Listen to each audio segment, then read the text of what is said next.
Bonjour à toutes et à tous. Et si on se disait que le véritable réseau qui fait tourner la planète, eh bien ce n'est pas Internet, ni même le réseau électrique, mais un réseau de villes. Et c'est exactement ce qu'on va explorer ensemble. Ce mouvement s'appelle l'urbanisation, c'est-à-dire la concentration croissante de la population autour des agglomérations urbaines. Et cette urbanisation non seulement s'accélère, mais elle transforme aussi radicalement nos sociétés. D'ailleurs, certaines aires urbaines sont plus puissantes que d'autres, et c'est ce qu'on nomme des métropoles. D'où notre problématique du jour, qu'est-ce que la métropolisation?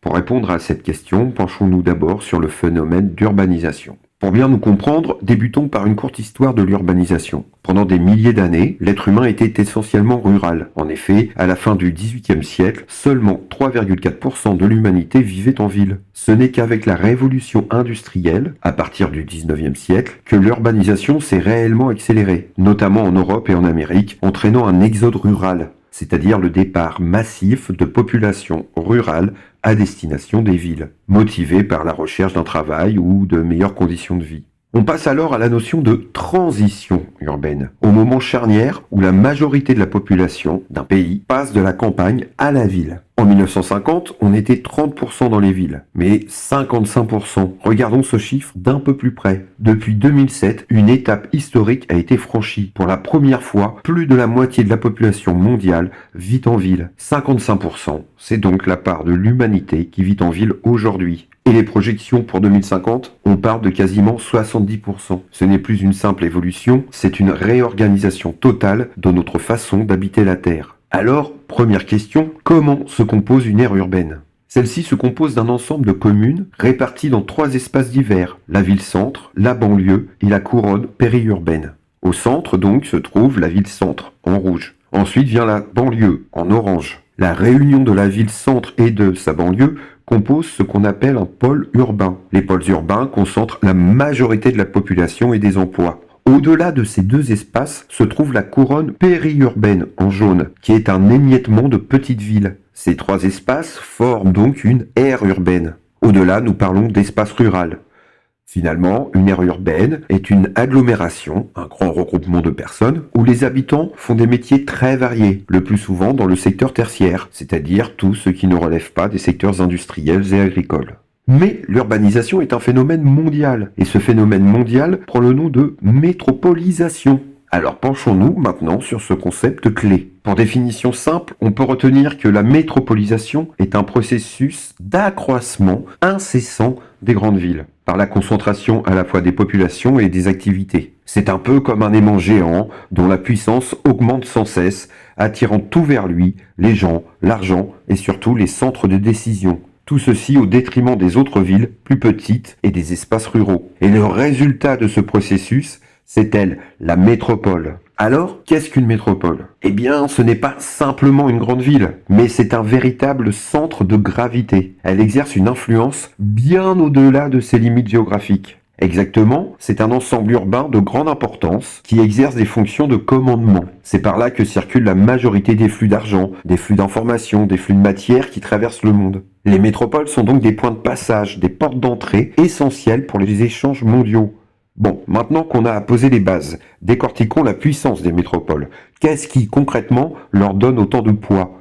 On va plonger dans l'anatomie de ce qu'on appelle fondamentalement leurs fonctions de commandement. Ces fonctions de commandement que possèdent les métropoles sont de 3 ordres, politique, culturel et économique. La première fonction de commandement est sans doute la plus importante, c'est bien sûr le pouvoir économique et financier. Les métropoles abritent les principales places boursières, comme Wall Street à New York. C'est en fait ce qu'on appelle le CBD, Central Business District, ou quartier d'affaires. Avec ses skylines, ses gratte-ciel, c'est la vitrine de la puissance économique métropolitaine. C'est là que se trouvent les fonctions décisionnelles en termes financiers. C'est ici aussi qu'on trouve les sièges sociaux des FTN, c'est-à-dire les firmes transnationales, qui décident ce qui sera produit et vendu partout dans le monde. Et le résultat est vertigineux. Les 600 plus grandes métropoles du monde génèrent à elles seules 60% de la richesse mondiale. Et pour vraiment saisir l'échelle de cette puissance, ce graphique est très parlant. D'un côté, on a le produit urbain brut, la richesse créée par une seule ville, Tokyo, 1,9 milliard de dollars en 2017. Et de l'autre, le PIB d'un pays tout entier, l'Italie,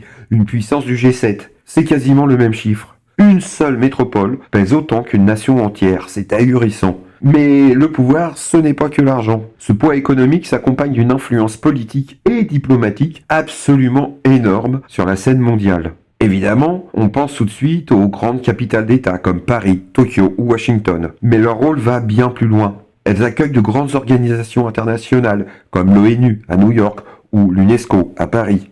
C'est là que se négocient les règles du jeu planétaire. Et il y a un troisième pilier tout aussi fondamental, le soft power, c'est-à-dire la capacité d'influence culturelle au niveau mondial. Ainsi, les métropoles sont des destinations majeures du tourisme international, grâce à leur patrimoine historique et architectural, et à l'ampleur de leurs événements culturels et internationaux, comme les Jeux Olympiques, les Coupes du Monde ou les expositions universelles. Elles concentrent également les universités les plus réputées, les centres de recherche et les technopoles, ce qui en fait des pôles d'innovation et de créativité. Ces villes sont de véritables aimants à cerveau. L'innovation attire les talents, qui à leur tour génèrent encore plus d'innovation. La Silicon Valley en Californie en est un exemple. Les métropoles ont donc la capacité de séduire et d'attirer les cerveaux du monde entier grâce à la culture et à leur dynamisme. Et tout ça nous mène à une déduction assez claire. Cette dynamique est en train de créer une hiérarchie des métropoles au niveau mondial.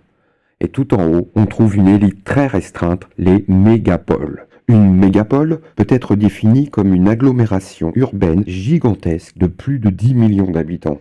C'est pourquoi l'on parle aussi de ville-monde. Pour faire plus simple, ce sont les plus grandes métropoles mondiales. Et elles sont une toute petite poignée. Tokyo, New York, Londres et Paris. Elles sont les cockpits de l'économie mondiale. Juste derrière, on voit des concurrentes, notamment en Asie, comme Singapour, Hong Kong ou Shanghai, qui poussent très fort pour entrer dans ce club très fermé. Mais attention, il ne faut surtout pas voir ces villes comme des points isolés, séparés les uns des autres. En fait, elles forment un système, un réseau qu'on appelle l'AMM, Archipel Mégalopolitain Mondial. Le mot important dans AMM, Archipel Mégalopolitain Mondial, c'est archipel. Il faut imaginer des îlots de pouvoir hyper connectés entre eux. Clairement, l'AMM, c'est le réseau des métropoles les plus puissantes, connectées par d'intenses flux financiers, humains et d'informations. L'idée derrière tout ça, c'est que les métropoles les plus puissantes sont connectées entre elles par des flux financiers humains d'informations formant un réseau planétaire. Et cette interconnexion est tellement puissante que ces métropoles finissent par se détacher de leur propre territoire national. Pour le dire simplement, New York a plus d'échanges avec Londres ou Tokyo qu'avec une petite ville de Pennsylvanie juste à côté d'elle. Cet AMM, ces archipels de métropoles connectées les unes aux autres, forment un autre concept qu'on appelle mégalopole.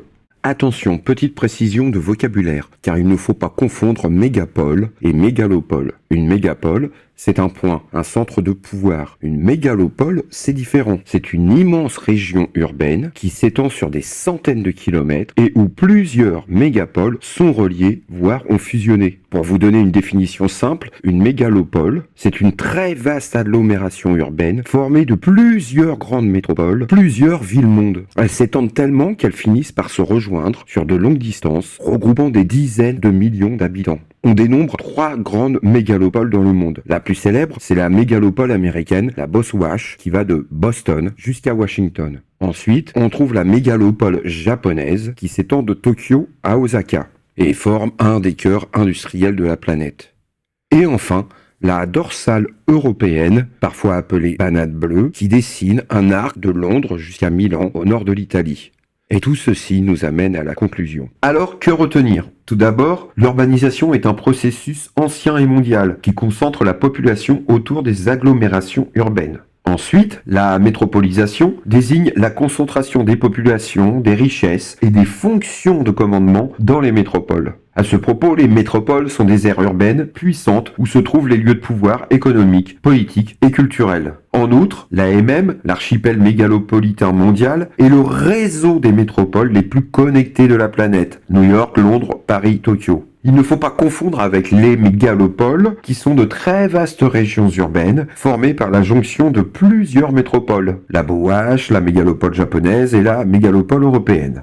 La métropolisation est donc un processus très compétitif, où il y a forcément des gagnants et des perdants. Certaines métropoles dominent les autres, ce qui nous laisse avec une dernière question immense pour l'avenir. À une époque où les villes, peut-être plus que les pays, deviennent les vrais acteurs de la scène mondiale, quels seront les critères qui définiront la prochaine grande capitale du monde ? Merci de votre écoute et beau soleil à vous.